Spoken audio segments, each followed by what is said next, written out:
Akashvani Adilabad 100.2 FM మనసు నిండా.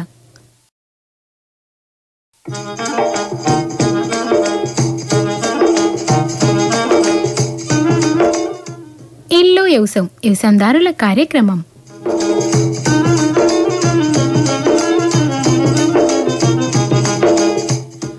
రైతన్నలు విత్తనం పెట్టినప్పటి నుంచైతే ఆ పంట చేతికొచ్చేదాకా చేయాల్సిన పనులు, పాటించవలసిన సాగు మెలకువల గురించి ఆయా రంగాల శాస్త్రవేత్తల సలహాలను, సూచనలను ముచ్చట్ల రూపంలో వినిపించే కార్యక్రమమే ఇల్లు వ్యవసాయం. కార్యక్రమంలో వివిధ రకాల ఎరలు, వ్యవసాయంలో వాటి ప్రాముఖ్యత గురించి ఆదిలాబాద్ వ్యవసాయ కళాశాల అసోసియేట్ ప్రొఫెసర్ డాక్టర్ జి అనితతో ముచ్చట. వీరితో ముచ్చట పెడతారు కెలినిన్. వ్యవసాయంలో అనేక మార్పులు చోటు చేసుకుంటున్నాయి కాలానుగుణంగా. అట్లాగే సాగులో కూడా అనేక రకాల పద్ధతులు వస్తున్నాయి. అయితే ముఖ్యంగా చీడపీడల నివారణలో వ్యవసాయంలో పాటించే పద్ధతుల్లో ఎరలు అనేది ఒకటి. మరి ఈ ఎరలకు వ్యవసాయంలో ఉన్న ప్రాముఖ్యత ఏంటి, అసలు ఎరలంటే ఏమిటి, వీటిని వినియోగించడం వల్ల కలిగే ప్రయోజనాలను గురించి తెలియజేసేందుకు ఇవాళ మన స్టూడియోలో ఆదిలాబాద్ వ్యవసాయ కళాశాల associate professor doctor G Anitha garu ఉన్నారు. వారిని అడిగి తెలుసుకుందాం. నమస్కారం అనిత గారు. నమస్తే అండి. ముందుగా ఈ వ్యవసాయంలో ఎరలు అంటే ఏమి, వాటి గురించి చెప్పండి. ఏవైనా పదార్థాలు కానీ, లేదంటే కృత్రిమంగా తయారు చేసినవి, లేదంటే సహజంగా దొరికే పదార్థాలని మనము పొలంలో అమర్చుకుని లేదంటే పెట్టుకుని వాటి ద్వారా మనము ఈ హాని చేసే పురుగుల్ని మనము ఎప్పుడైతే ఆకర్షింపజేసుకుని వాటిని నివారించుకుంటామో అలాంటి పదార్థాలని ఎర పదార్థాలు అంటారు. ఈ ఎర పదార్థాలు ఏంటంటే ఈ రసాయనేతర పద్ధతిలో ముఖ్యమైన పదార్థాలు. అంటే పురుగుల నివారణ కోసం మనం జీవరసాయనాలు కానీ, రసాయనిక మందులు, కెమికల్స్ వాడడమే కాకుండా ఈ ఎరల్ని కూడా వాడుకుని మనం ఈ హాని చేసే పురుగుల్ని నివారించుకోవచ్చు. అయితే ఇప్పుడు ఈ లింగాకర్షక బుట్టల గురించి చెప్తారా? ఈ లింగాకర్షక బుట్టలు ఏంటంటే మనకి ఈ ఫెరోమోన్స్ అంటారండి ఇంగ్లీష్ లో. ఇవి మనకి చాలా రకాల ఈ రెక్కల పురుగు తల్లి దశ ఎక్కడైతే రెక్కల పురుగు దశలో రూపంలో ఉంటుందో అలాంటి పురుగుల కోసం మన దగ్గర లింగాకర్షక బుట్టలని మార్కెట్ లో అవైలబుల్ గా ఉన్నాయండి. ఇవేంటంటే పురుగుని బట్టి కొన్ని లూర్లో ఈ తల్లి పురుగులు ఆకర్షింపాయి అక్కడ చనిపోతాయి, కొన్ని ఏంటంటే మగజాతి పురుగులు దానిలోకి చేరిపోయి మనం వాటిని నివారించుకోవచ్చు. ఉదాహరణకి మనకి ఎక్కడైతే రెక్కల పురుగులు అంటే వరిలో వచ్చే కాండం తొలిచే పురుగు, లేదంటే మొక్కజొన్నలో కాండం తొలిచే పురుగు, బెండ మరియు వంగలో కొమ్మ మరియు కాయ తొలిచే పురుగు, అలానే చెరుకులో కొన్ని ఏదైతే కాండం తొలిచే పురుగులు ఉన్నాయో ఇలాంటి వాటి అన్ని రకాల పురుగుల కోసం మనకు రెడీమేడ్ గా రైతుల కోసము ఈ ల్యూర్ అన్నది దొరుకుతుందండి. వీటి ఖర్చు కూడా ఎంతో అవ్వదు. ఒక ల్యూరు 10 రూపాయలు. అలానే ఈ ల్యూరు, ఈ ఫెరమోన్ బుట్ట అంతా కూడా కలిపి 100 రూపాయలు రైతు కోసం దొరుకుతుంది. అలానే వీటి సంఖ్య ఏంటంటే మనం ముందుగా ఈ పురుగు ఉధృతి తెలుసుకోవడానికి ఎకరానికి 4 నుంచి 5 వరకు అమర్చుకోవాలి. తర్వాత ఈ పురుగు ఉధృతంగా ఉంది అనుకున్నప్పుడు వీటి సంఖ్యను పెంచుకున్నప్పుడు మనం ఈ పురుగుల్ని నివారించుకోవచ్చు. ఉదాహరణకి ఇంకోటి ఏంటంటే తీగజాతి కూరగాయలు.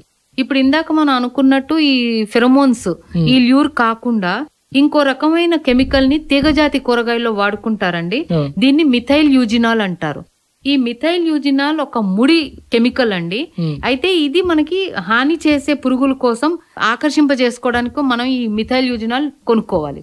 అయితే వీటి వాడే పద్ధతి 6:4:2 నిష్పత్తిలో, అంటే 6 రైతుకి దొరికితే ఈ ఇథైల్ ఆల్కహాల్ అంటారు, లేదంటే కళ్ళుతో దీన్ని వాడుకోవచ్చు. 4 ఏమిటంటే 40 ml ఇందాక అనుకున్న ఈ మిథైల్ యూజినాల్, అలానే 20 ml ఈ ఏదైనా కెమికల్ రసాయన పురుగు మందు. ఈ 3 నిష్పత్తి కలుపుకుని దీన్ని మనం చిన్న చిన్న ప్లేట్లలో కానీ ఏదైనా చిన్న కంటైనర్ లో పెట్టుకుని మనం పొలంలో అమర్చుకున్నప్పుడు తీగజాతి కూరగాయల్లో ఉండే ముఖ్యమైన పురుగు ఏదంటే మనకి ఈగ, పండు ఈగ. ఈ పండు ఈగని ఈ విధంగా మనం నివారించుకోగలం. లేదంటే 50 ml మిథైల్ యూజినాలు, అలానే 500 గ్రాములు బెల్లము, 50 ml మలాథియాన్, ఈ 3 మనము 50 లీటర్ల నీళ్లలో కలుపుకుని ఈ మిశ్రమాన్ని మనము ఈ చిన్న ట్రాప్స్ కానీ ఏదైనా చిన్న ప్లాస్టిక్ డబ్బాలో పెట్టుకుని పొలంలో మనం పెట్టుకున్నప్పుడు దీనికి ఏంటంటే ఈ తల్లిజాతి పురుగులు అన్నవి దీనిలో పడిపోయి మనకి ఈ పురుగు ఉధృతి పొలంలో చాలా వరకు తగ్గుతుంది. అయితే ఇప్పుడు ఈ జిగురు అట్టల గురించి చెప్పండి. అసలు జిగురు అట్టలు అంటే ఏముంటాయి, వీటిని ఎలా వాడాలి? జిగురు అట్టలు ఏంటంటే మనకి రసం పీల్చే పురుగులు ఎక్కడైతే చాలా ముఖ్యంగా వస్తాయి. ఉదాహరణకి ప్రతి పంటలో మనకి తొలి దశలో అంటే విత్తుకున్న ఒక 20 నుంచి 40 రోజుల వరకు మనం ఈ రసం పీల్చే పురుగుల ఉధృతి చాలా వరకు చూస్తూ ఉంటాము. ఉదాహరణకి పత్తిలో ఫస్ట్ 40 రోజులు మనం ఈ తెల్లదోమ కానీ పచ్చదోమ, అలానే పేను, అలానే తామర పురుగులు, వీటిని చూస్తూ ఉంటాము. ఇలానే అన్ని రకాల కూరగాయల్లో కానీ పండ్ల తోటల్లో కానీ ఎక్కడైతే రసం పీల్చే పురుగుల ఉధృతి ఎక్కువగా ఉందో అక్కడ ఈ ఎగిరే దశల్ని మనము ఆకర్షింపజేసుకుని, అంటే ఈ పొలంలో ఎగురుతూ ఉంటాయి కాబట్టి ఈ జిగురట్టల్ని మనం పచ్చరంగు జిగురట్టల్ని పొలంలో పెట్టుకున్నప్పుడు ఈ ఎగిరే దశలు ఏవైతే ఉన్నాయో వాటికి అతుక్కుని మనకి పురుగు ఉధృతి తర్వాత తగ్గుతుంది. ఇంకా ఏంటంటే ఈ జిగురట్టలు మనకి తామర పురుగు అయితే నీలి రంగు, తెల్ల రంగు, పచ్చ రంగు జిగురట్టలు వాడుకోవాలి. మిరపలో పూతలో వచ్చే తామర పురుగు, ఈ నల్ల తామర పురుగు అయితే ఎకరానికి 40 వరకు ఈ జిగురట్టలు వాడుకోవాల్సి వస్తుంది. ఇతర పంటల్లో సాధారణంగా 10 నుంచి 15 వరకు ఎకరానికి ఏదైతే ఈ స్టిక్కీ ట్రాప్స్ ఉన్నాయో అంటే జిగురట్టలు ఉన్నాయో 10 నుంచి 15 ఎకరానికి అమర్చుకున్నప్పుడు మనకి ఏదైతే ఈ రసం పీల్చే పురుగులు ఉన్నాయో వీటి ఉధృతి చాలా వరకు తగ్గుతుంది. అయితే ఇప్పుడు ఈ లింగాకర్షక బుట్టలు, జిగురు అట్టల్ని కూడా ఎరగా వాడుతూ ఉంటారు కదా. అయితే ఎరగా ఇవే కాకుండా కొన్ని రకాల పంటలు కూడా ఉన్నాయి కదా, వాటిని ఎర్ర పంటలు అంటుంటాం. అసలు ఈ ఎర్ర పంటలు అంటే ఏవి, వీటిని ఏ రకంగా ఉపయోగించాలి? మనకి సాధారణంగా ప్రధానంగా వచ్చే మనం వేసుకునే పంటల్లో బంతిని మనము ఈ ఏదైతే ఈ శనగపచ్చ పురుగు ఉందో దానికి ఎర్ర పంటగా వాడుకోవచ్చు. అంటే మనకి ఏ పంట అయినా, ప్రధాన పంట ఏదైనా కూడా, ఉదాహరణకి టమాటా కావచ్చు, బెండ కావచ్చు, ఏదైనా కూడా ఈ బంతి పంటని 1 నుంచి 2 వరుసలు చుట్టూ వేసుకోవడం పొలం చుట్టూ, లేదంటే పంటలో అక్కడక్కడ సాళ్ల మధ్యన వేసుకున్నప్పుడు మనం ఏదైతే ఈ శనగపచ్చ పురుగు ఉందో దాని ఉధృతి తగ్గించుకోవచ్చు. రెండోది బెండ పంటని మనము పత్తిలో ఎర్ర పంటగా వేసుకోవచ్చు. అలానే ఆముదం పంటని మనము ఏదైతే ఈ పొగాకు లద్దె పురుగు ఉందో దానికి ఎర్రగా వేసుకోవచ్చు. సోయా చిక్కుడు పంటని మనము గ్రౌండ్ నట్ అంటే వేరుశనగ పంటలో ఎర్ర పంటగా వేసుకోవచ్చు. మనకి ఏంటంటే ఈ ప్రధాన పంటకి ఏదైతే మార్కెట్ రేట్ ఏదైతే ఉందో అది అధికంగా వస్తుంది, ఈ ఎర్ర పంటకి తక్కువ రేట్ వస్తుంది. కాబట్టి 2 పంటలకి ఒకటే పురుగు ఉన్నప్పుడు ఈ తక్కువ రేట్ ఉండే పంటని మనం ఎర్ర పంటగా వేసుకుంటాం. అయితే ఇప్పుడు ఈ విషపు ఎర్రల గురించి చెప్పండి.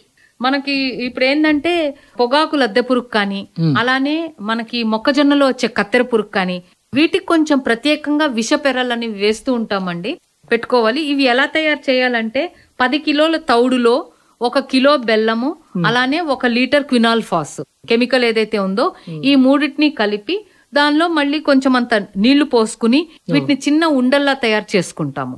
ఇలాంటి ఉండల్ని మనము పొలంలో సాయంత్రం పూట వెదజల్లుకున్నప్పుడు మనకి ఏదైతే ఈ పొగాకు లద్దె పురుగు కానీ లార్వా దశలు, లేదంటే మనకి కత్తెర పురుగు లార్వా దశలు సాయంత్రం పూట బయటకు వచ్చేసి ఆకుల్ని తింటూ నష్టం కలుగజేస్తాయి. కాబట్టి ఈ సాయంత్రం టైంలో మనం ఈ ఉండల్లాంటి వాటిని మనం పొలంలో విదజల్లుకున్నప్పుడు మనం ఈ పురుగుల్ని కంట్రోల్ చేసుకోవచ్చు.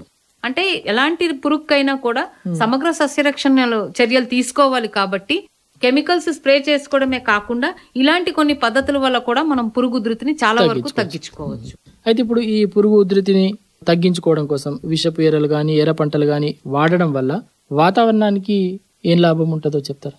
మనం ప్రధానంగా ఏంటంటే చాలా వరకు రైతు సోదరులు పురుగు ఉధృతి ఉంది అని అనుకున్నప్పుడు ఎమ్మటే కెమికల్స్ అవి అంటే రసాయనిక పురుగు మందులు పిచికారీ చేస్తూ ఉంటారండి.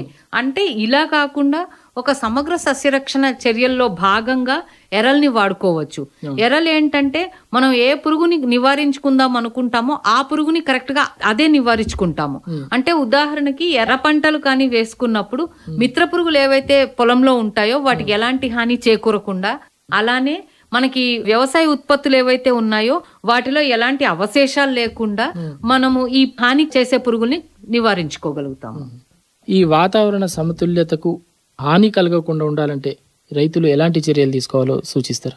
అన్ని రకాల పంటల్లో పురుగులు కావచ్చు, తెగుళ్లు కావచ్చు, అంటే రైతు చేసే క్రియతో ఏదైతే మనకి వాతావరణంలో ఉండే అడ్వాంటేజ్ అంటే ఈ ఏదైతే మిత్ర పురుగులు ఉన్నాయో వీటి నుంచి మాక్సిమం మనకి బెనిఫిట్ రావాలి అంటే, రైతుకి లాభం చేకూరాలంటే ఈ రైతు సోదరులు ఏం చెయ్యాలంటే ఈ ఎర్ర పంటలు, అలానే జిగురట్టలు, అలానే లింగాకర్షక బుట్టలు ఇవన్నీ పెట్టుకుని అమర్చుకుని మనం పురుగు ఉధృతి ఎప్పటికప్పుడు గమనించవచ్చు. పురుగు ఉధృతంగా ఉంది అనుకున్నప్పుడు ఈ ఇనీషియల్ గా ఏంటంటే వేప నూనె 1500 ppm వేప నూనె అయితే లీటర్ నీటికి 5 ml చొప్పున పిచికారీ చేసుకోవడం. లేదంటే 5% వేప కషాయం పిచికారీ చేసుకున్నప్పుడు పురుగుని ఫస్ట్ స్టేజ్ లో అంటే చాలా చిన్న దశలో ఉన్నప్పుడే మనం ఈ హాని చేసే పురుగుల్ని నివారించుకోగలుగుతాం. తర్వాత ఎప్పుడైతే ఈ స్టేజ్ మనం చూడలేదనుకోండి, తర్వాత పురుగు దశ పెరిగి పురుగులో ఈ రసాయనం మందుల్ని తట్టుకునే శక్తి అన్నది తయారయ్యి అప్పుడు మనం ఎలా అంటే అప్పుడు జీవరసాయనాలు కానీ ఈ ఎర్ర పంటలు కానీ ఇవేవి పని చేయకుండా మనం డైరెక్ట్ గా కెమికల్స్ పిచికారీ చేసుకునే పరిస్థితి అన్నది ఏర్పడుతుంది. అంటే రైతు సోదరులు జాగ్రత్తగా పురుగు ఏదైతే అది చూసుకోవాలి, అలాగే పురుగు ఉందా లేదా చూసుకోవాలి, ఉంటే ఉధృతంగా ఉందా లేదా చూసుకుని తర్వాతే ఈ చర్యలు తీసుకున్నప్పుడు మన వాతావరణంలో ఏదైతే ఈ మిత్ర పురుగులు ఉంటాయో పొలంలో వాటి నుంచి మాక్సిమం బెనిఫిట్ అనేది రైతు సోదరులకు అందుతుంది. చాలా సంతోషం అనిత గారు. ముఖ్యంగా వ్యవసాయంలో ఎరలు వాటి ప్రాముఖ్యత గురించి వివరిస్తూనే వాటి వల్ల కలిగే లాభాల గురించి, అలాగే రైతులు వాటిని ఏ రకంగా ఉపయోగించుకోవాలనే దాని గురించి కూడా చక్కని సూచనలు చేసిండ్రు. మరి ఈ వ్యవసాయంలో రైతులు ఈ ఎరల్ని ఉపయోగించి పంటలని కాపాడుకుంటారని ఆశిస్తూ ఈ చక్కని సమాచారాన్ని తెలియజేసినందుకు మీకు ధన్యవాదాలు. నమస్కారం. నమస్తే అండి. ఇంతవరకు వివిధ రకాల ఎరలు వ్యవసాయంలో వాటి ప్రాముఖ్యత గురించి ఆదిలాబాద్ వ్యవసాయ కళాశాల అసోసియేట్ ప్రొఫెసర్ డాక్టర్ జి అనితతో ముచ్చటైనారు. వీరితో ముచ్చట పెట్టిండ్రు కేలేనిన్. ఆకాశవాణి ఆదిలాబాద్ 100.2 FM మనస్సు నిండా.